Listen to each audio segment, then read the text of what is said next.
Hi everyone, Emily here from Emily Reads, and today I have for you my October reading wrap up. So, just a few things before getting started. So, number one, this is actually take three. So, the first take, I kind of went on a soapbox and a tangent, and I was like, no, we need to get rid of that one. The second one, I ended up, I guess, not having enough storage space on my phone, so I ended up not recording. So here's take three. And that bums me about the second time because I had gone to a craft fair at my high school where I work at. The band does a craft fair the first Saturday of every November. And as per usual, I spent way too much money. So I bought this beautiful mug. And then I bought a couple other things that I had shown off in the other video. And now they're kind of put away just for now. As I'm not quite ready yet to decorate for Christmas. I love Christmas, but I'm not quite ready yet. I do have two decorations that are like out that I'm not putting away because they're just a little harder.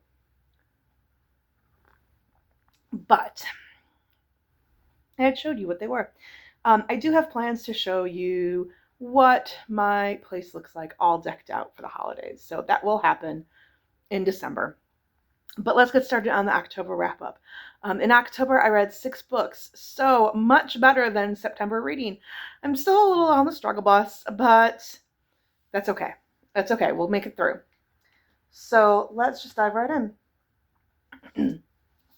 So first up, I read Sense and Second Degree Murder by Tirza Price, and this is a YA retelling of Sense and Sensibility as a murder mystery where the Dashwoods' father is poisoned. And so then they have to kind of find out who killed him. And he runs he's like a private investigator himself. And Marianne wants to follow in his footsteps. And Eleanor wants to study science and chemistry. And I really did enjoy this. However, what makes me sad is I wanted more Brandon. Like, I love Alan Rickman's Colonel Brandon. Be still my heart. He will always be Colonel Brandon for me.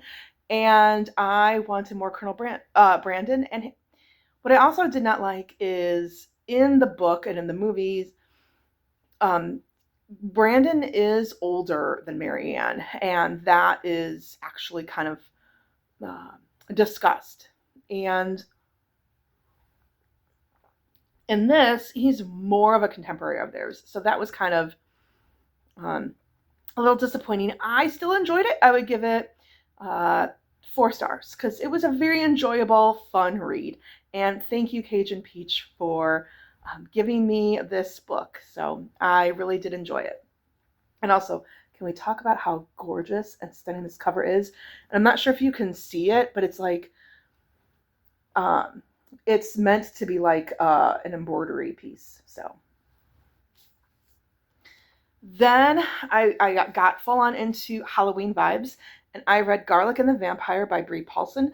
This is my first ever graphic novel that I've read. Now, as a teacher, I appreciate graphic novels. I appreciate the fact that students who don't like reading will read them. And so I'm all about using graphic novels and having students read them. I don't read them myself because I have a hard time sometimes really focusing on what do I look at. Like, the pictures are just so beautiful, the words, what do I look at? And I just lose focus. But this is a middle grade, and it's about Garlic who struggles with anxiety, and one day a vampire, or what they think a vampire moves into a castle kind of nearby, and so they said, hey, all the vegetables in the patch say, hey Garlic, since you have nothing to be afraid of, like, the vampire won't harm you, go check it out and see if that really is a vampire.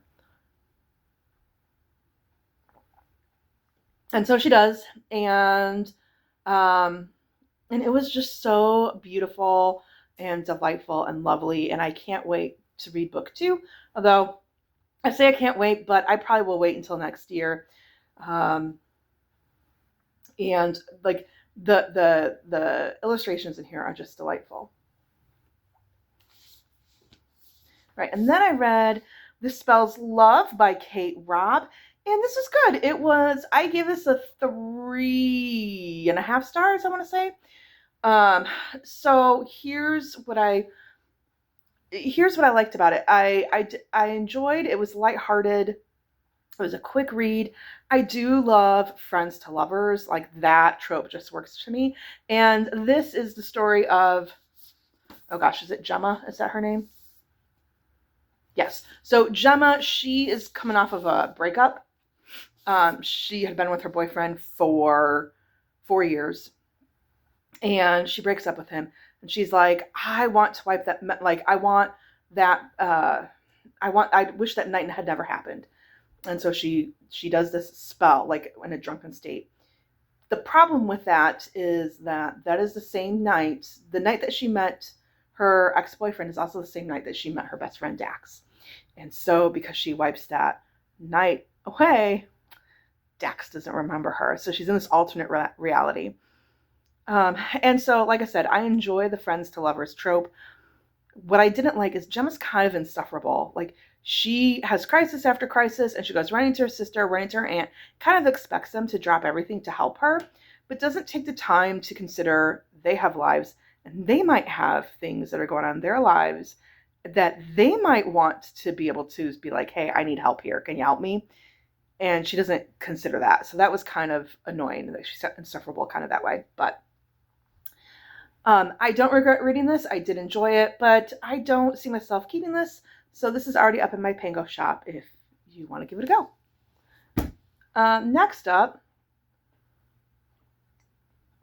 sorry, I sang at church today. So, and then talking, I just need something warm. Next up, I read Fantasma by Kaylee Smith. This is the first book in a series. And I gave it 2.5 stars. I really wanted to like it. So let me tell you the premise. So Ophelia, she takes after her grandmother. Her grandmother dies. They, under some kind of suspicious circumstances. And Ophelia has been raised to take over her grandmother's business, which she is a necromancer. And that really doesn't come into much play in the book, I don't feel like. Well, after her grandmother dies, she discovers that the family estate is in disarray and the bank is about to foreclose on the loan. And her younger sister knew about it. And Fantasma is this game that travels from place to place to place. This is set in New Orleans, and people can enter into it, and it's kind of like a Hunger Games style where you either are killed off or you forfeit the game, and the last person standing wins. And Ophelia believes that her younger sister has entered this game to earn money to pay off the loan. So she goes into Fantasma to kind of find her sister and save her sister. Now, Ophelia is very sheltered. She's never really had a life. She lived at home learning the business from grandmother. And that comes into play in this book. Okay, things that I liked about it. I did like that it was fast-paced. Some of the trials are like, it's kind of like Hunger Games. She's got trials to face, and they are patterned after Dante's Infernos and the 9 different circles of hell. Okay? Oh, and I should add, let me put this down for a minute. I should add in this book that there are different types of demons and devils, and there's different types of ghosts. And they kind of all wreak havoc in this Fantasma world. So some of the trials were interesting. Some where I was just kind of like, it's dark. It's a fast-paced book, but it's so full of tropes. There are so many things that I was just like, can you hit me over the head with this? Like, so even the twist that came at the end wasn't really twisty to me. I was like, yeah, I kind of saw that coming. Because there were some very clear indicators that were put in here to show me that this is what was going to happen, to foreshadow it.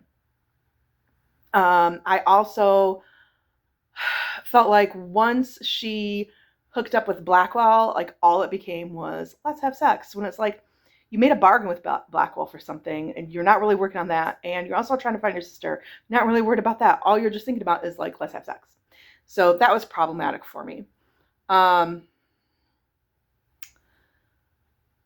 I did appreciate she has OCD, which manifests itself as like she has what she calls a shadow voice, and he like compels her to do things. So like if you don't knock on this wood 3 times in like 20 seconds, your sister's gonna die, and so then she feels compelled to do that.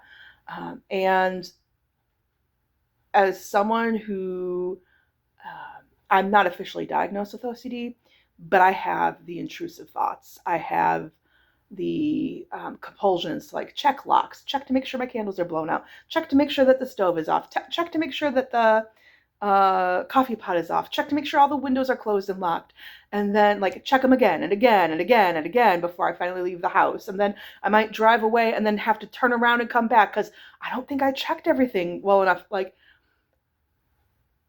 when it interferes with your life and your life functioning, that is OCD. And I've made great battles and great strides with it. Okay.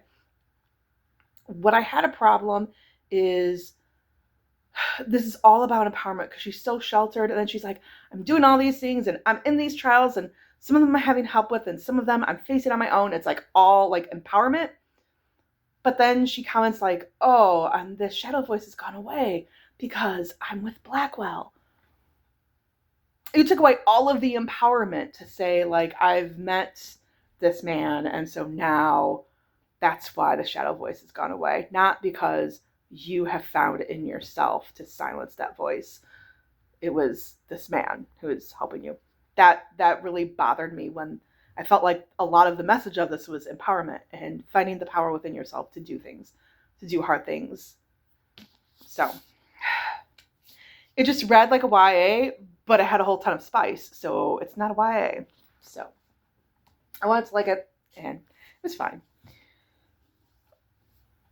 Then I read Vampires of El Norte by Isabel Cañas. And I read this for a book discussion group, and I'm so glad that someone picked this because I don't know if I would have picked this up. I don't think I would have picked this up otherwise because I thought it was more of a horror. And it really wasn't. It was more of a romance. And so this is about Magdalena and Nestor. They're childhood friends. They have a very strong, tight bond to each other. And when they're like 12 or 13, they are outside at night trying to dig up like Spanish silver, like a treasure. And she gets attacked by a monster and gets bitten on her neck and gets this disease. And then he believes she's dead and he runs away. Fast forward several years later and they meet again. And now they are fighting. They are Mexican and they are fighting against Americans in the Mexican-American War. And of course, she is the daughter of a ranch owner. He is an orphan son of the people who work the ranch. So there's also this class divide. And it very much is a love story between them, between love for land, love for home, love for family.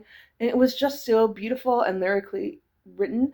Yes, there are vampires, but really, they're not if you're looking for like horror and vampires, you're not going to really get it. Like there are vampires, there are some horrific events that happen here, but it's mainly a beautifully lyric love story and I really enjoyed it. 4.75 stars, 0.25 taken because there was something that happened that I was just kind of like, this doesn't really make sense within how the vampires function. There was like an event that happens and it was like, I don't understand how that worked when that's not how they work and for the whole entire rest of the story. So, and last but not least, I read Dracula by Bram Stoker and I would give this 3.5 stars. I wanted to give it higher, But I like the beginning, I thought was a fantastically written, like gothic horror novel. It was awesome. We know that who Dracula is, and we know all the clues that are there that make him Dracula. But they don't know. So when Jonathan Harker is writing this is all epistolary, so it's like all these different people's diaries and memorandums and telegraphs, okay? So Jonathan Harker is gone to Transylvania. He's selling a piece of real estate purchase that Dracula has made in England. And all the clues that he writes out, and you know who, it's like, because he's Dracula, this is why this is happening. And I enjoy that. Some people find it redundant because they're like, yeah, we know who he is. But like, think about when this was written, people didn't know. And so I thought that was fascinating. I felt the last 100 pages dragged, and the second to last paragraph really was Stoker did a thing that just really was infuriating to me. So that's why it's only a 3.5. And I'll read that in a bit because it's spoilery. But I also want to talk about the fact that this also is very reflective of its time. It thought it was an interesting study in women and how they are portrayed. So basically, anyone who's kind of like had an encounter with Dracula, if they couldn't be saved, they were very demonized and very sexualized and depicted in very sexual and sexual terms and not good. Or they were described as little child and little girl. It's like, no, Mina's not a little child or a little girl. She's an adult and she's a badass and she's doing all these things. She's doing all these things that like the men are doing as well. And she's actually taking on and piecing together things more than some of the other men are doing. Like, she is a badass. Treat her as an adult. But this is written in the Victorian times, so you will find that infuriating, but be aware of that. So I'm going to read to you the spoilery bit. So if you don't want to hear the spoilery bit, that just absolutely infuriated me, thank you so much for watching. And as always, please like and subscribe, hit the notification button. And in the comments down below, please let me know what you have read this month. What was your favorite book? Have you read any of these books? What are your thoughts? I'm going to, for those of you who don't want to be spoiled by the very ending of the book, I just want to end it now for you so that way you aren't spoiled. But if you want to know, you don't mind being spoiled, you've read the book, just continue on watching. Okay, so here is what infuriated me. This is the second to last paragraph. Okay, I took the papers from the safe. This is Jonathan Harker who is talking, and he's talking about all the diaries, all the papers that Mina took together. Like, Mina took Jonathan Harker's diaries and her diaries, and she typed them up and compiled them in a one long narrative. Okay. I took the papers from the safe where they have ever been since our return so long ago. We were struck with the fact that in all the massive material of which the record is composed, there's hardly one authentic document. Nothing but a mass of typewriting, except the letter notebooks of Mina and Seward and myself, and then Helsing's memorandum. We could hardly ask anyone, even did we wish to accept these as proofs of so wild a story. Van Helsing summed it all up, as he said, with our boy on his knee. We want no proofs. We ask none to believe us. This boy will some day know what a brave and gallant woman his mother is. Already he knows her sweetness and loving care. Later on he will understand how some men so loved her that they did dare much for her sake. So basically, you just read 400 pages. But hey, we can't, you have to trust us that this is really true. We have no way to prove that this actually happened. That is such a cheap shot. It is like the person waking up and like, oh, all of that was just a dream. such a cheap shot. It was so infuriating. Why do that? I think it's so cheap. Just that should have been cut out and just left it as like, this really happened. You got to believe us. Not like, oh, well, we can't prove it. So that is why I knocked it down to 3.5. Well, I'm going to wrap this up. Thank you so much for watching, and just remember to do all the social media things, and thank you so much. Happy reading. Bye.